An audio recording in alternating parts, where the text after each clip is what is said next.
Sweep cut feature available in part level as well as in assembly level. So this is our simple assembly. Let's drop down the assembly feature, and here you will find sweep cut feature. Now here in we have two options in profile and path. One is sketch profile. In this case you need to define a profile as well as path.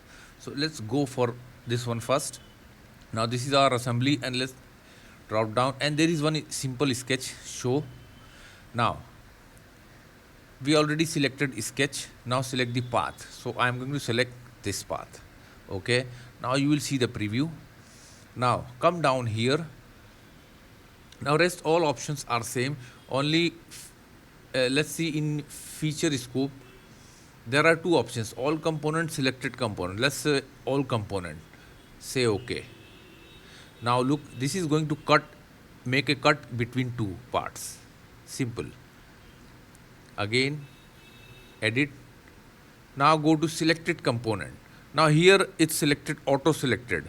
If we say okay, again this is going to cut both part because the sketch lies between two parts. Edit. Now here let's say propagate feature to parts. Okay, now here I am going to select two part. No, you have to select any one part. So let me clear, and let's say I am going to select this part. See, okay, look, this is going to cut only one part, another part is not. Look, this is as it is.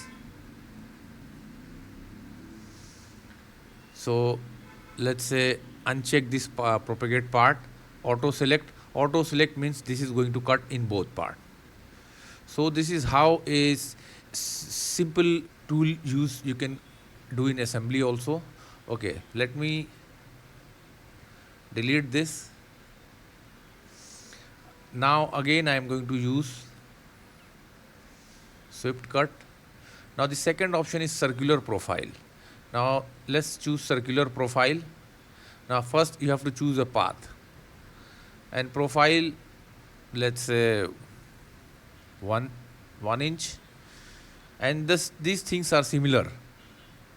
Say okay. Look, if you are going to see,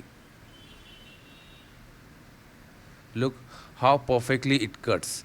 So this is most preferred way. If you want to cut a circular edge between two parts, better to use do in SolidWorks rather than in parts.